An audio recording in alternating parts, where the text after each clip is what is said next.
Welcome back to my channel. My name is Jenna if you're new here. Today I'm going to be doing a little bit of a different video about my bullet journal setup. Now, I am not a fancy bullet journaler because I have just started bullet journaling this year. I read the book, The Bullet Journal Method. It inspired me to go ahead and start bullet journaling for the year of 2023. So I want to talk about some of the tracking that I'm going to try to stick with for the year.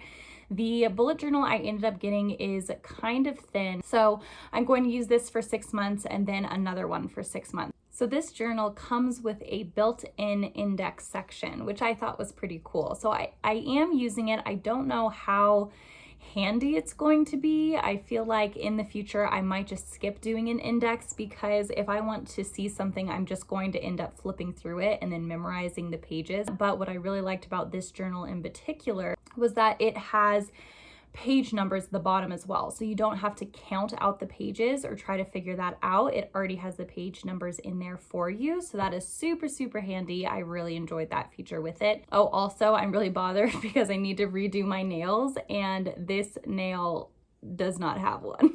So it looks a little bit strange. So if you notice that, it also bothers me. So the next page, I went ahead and designed a key. So all of the bullets that I'm using, I referenced a lot of different people's systems, and I think just having mostly boxes for tasks and then circles for events will work well for me. And then on the other page, I went ahead and did a title page, and I am not super artsy, so please don't comment about that. The next page is pretty dense. So this spread has on the left all of my annual goals and all of my quarterly goals. Now, I don't think I'm going to mind rewriting these in the next journal, but I think in the future I am going to get a thicker one for 2024 so that I don't have to divide it up into 6 months. But these are kind of thinner and kind of smaller, so I'm just going to have to rewrite these annual goals, but I think it'll be really good to reinforce them when I end up setting it up again in July. So right now on the left, I have all of my annual goals broken out into 5 categories: a career category, financial, health,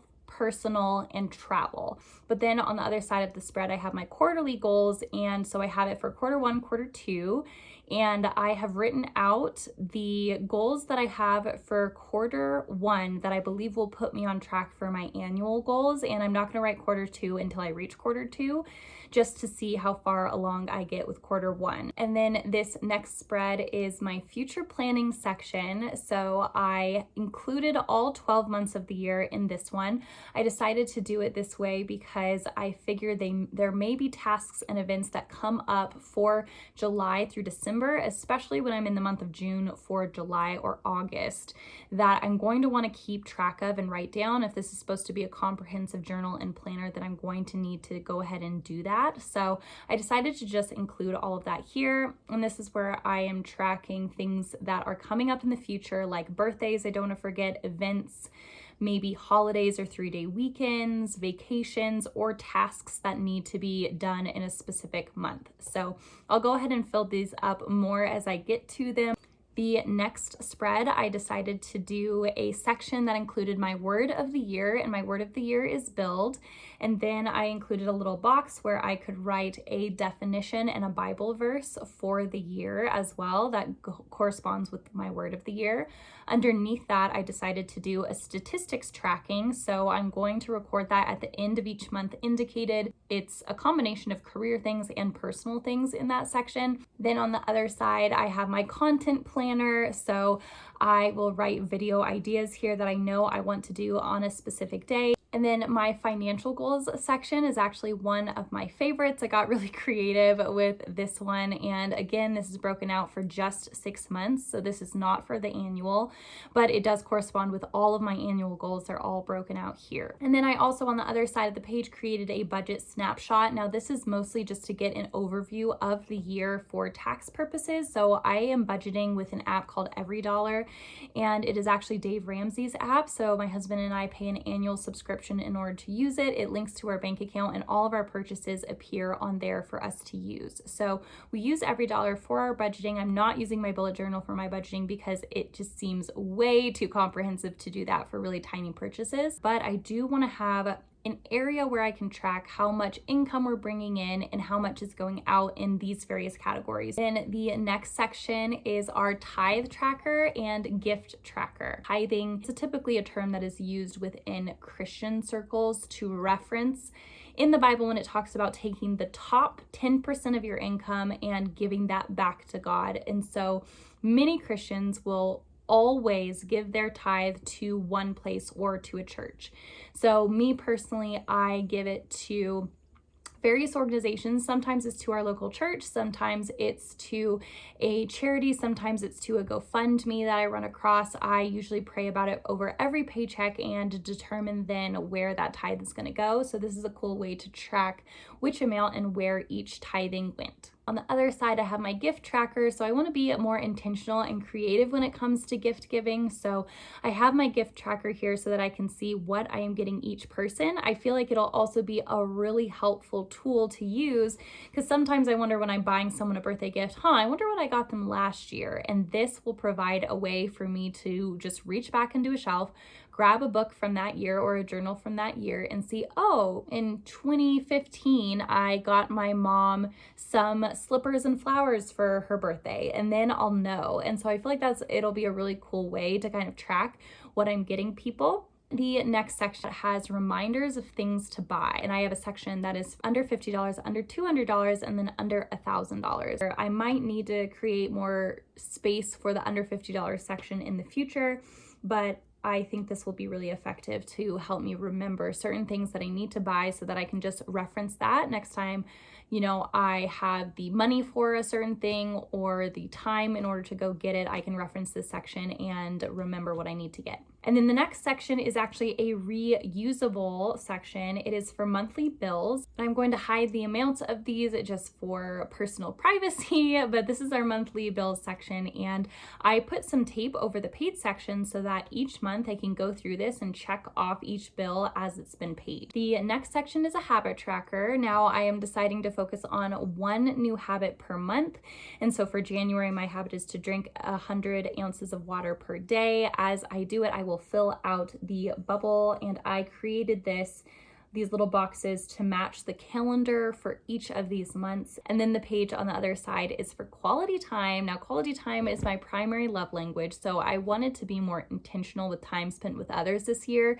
Initiating time with others is one of my big goals for the year, so I wrote down a section that includes date nights, one-on-ones with other people, group hangouts with people, and then solo time as well. This next section is for books read and movies and shows watched. And I have the name, the date that I read the book, and then the rating for that book. And then on the other side is movies and shows watched. I divided it here by movies and TV shows so I can have them in two different sections, but I kind of wish I would have put them in one and just done chronologically. I watched this movie, this TV series, then this movie, then this TV series, and just kind of done it chronologically. The next section on the left is bucket list experiences from January to June. Whenever I do something new or try something for the first time that I would categorize as a bucket list experience, I will put this here. So for example, if I'm out to eat and I have never tried escargot before, I have tried escargot, but if I have never tried escargot before and I went out to eat at a new restaurant and I tried escargot, then this would go in, trying escargot. And then dates to remember, I have it divided out by January through June as well. Any important date that I consider really, really important, like for example, my son's first day crawling, I can write down the exact date that it happened here.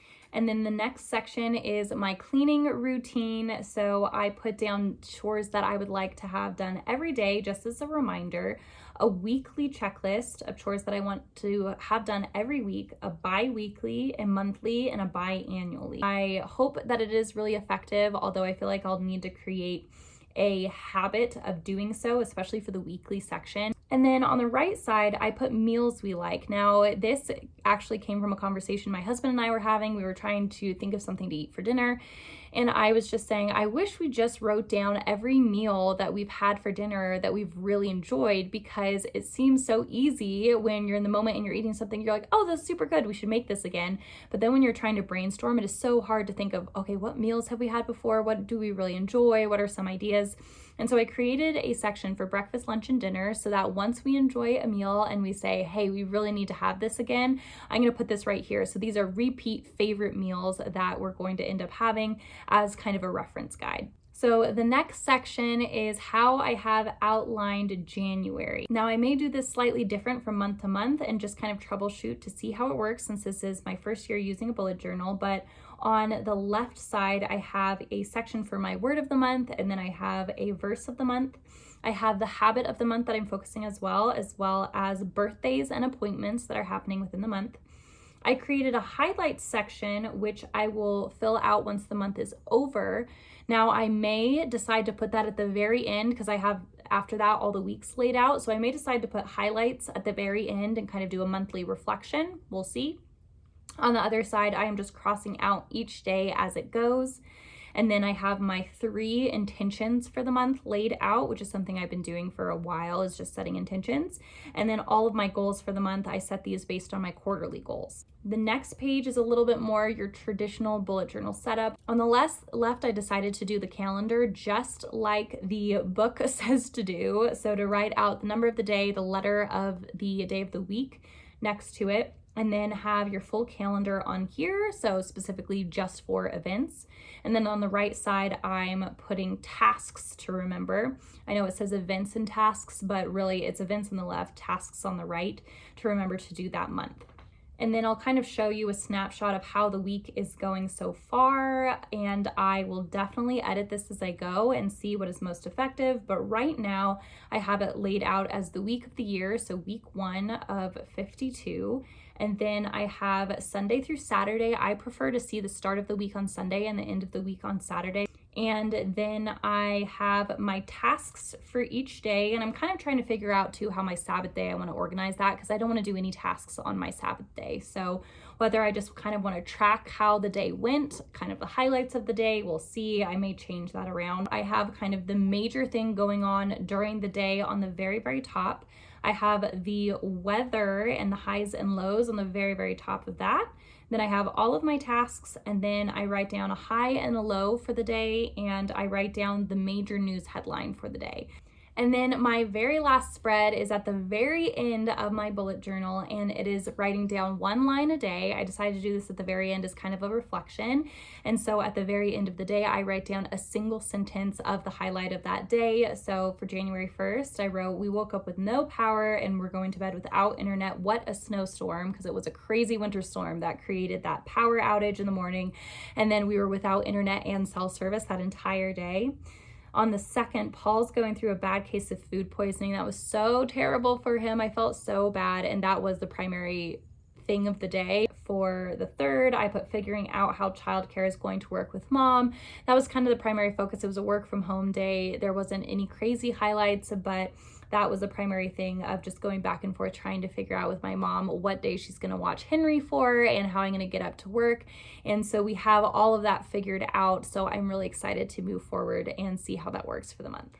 So that is my bullet journal set up for 2023. I have all my trackers in there, and I am trying to be really open. It's really hard because I am a perfectionist with these kind of things. So for one, while I was designing these spreads and just realizing that each spread did not need to be perfect, it was a struggle. I will link below the stencils and the stickers. I got a whole kit that is just kind of a very basics bullet journaling little stencil stickers kit. So I will go ahead and link what I ended up purchasing, and that's how I ended up writing out all of that, because I am not at all an artsy person, but I would really like to learn calligraphy and, bring my bullet journals to the next level in the future. It is hard to get over the perfectionism when it comes to bullet journaling, so I'm working through that right now, but I have integrated a habit of doing it after my devotion first thing in the morning. So I do my daily devotion first, read my Bible, journal in my Bible, and then I pick up my bullet journal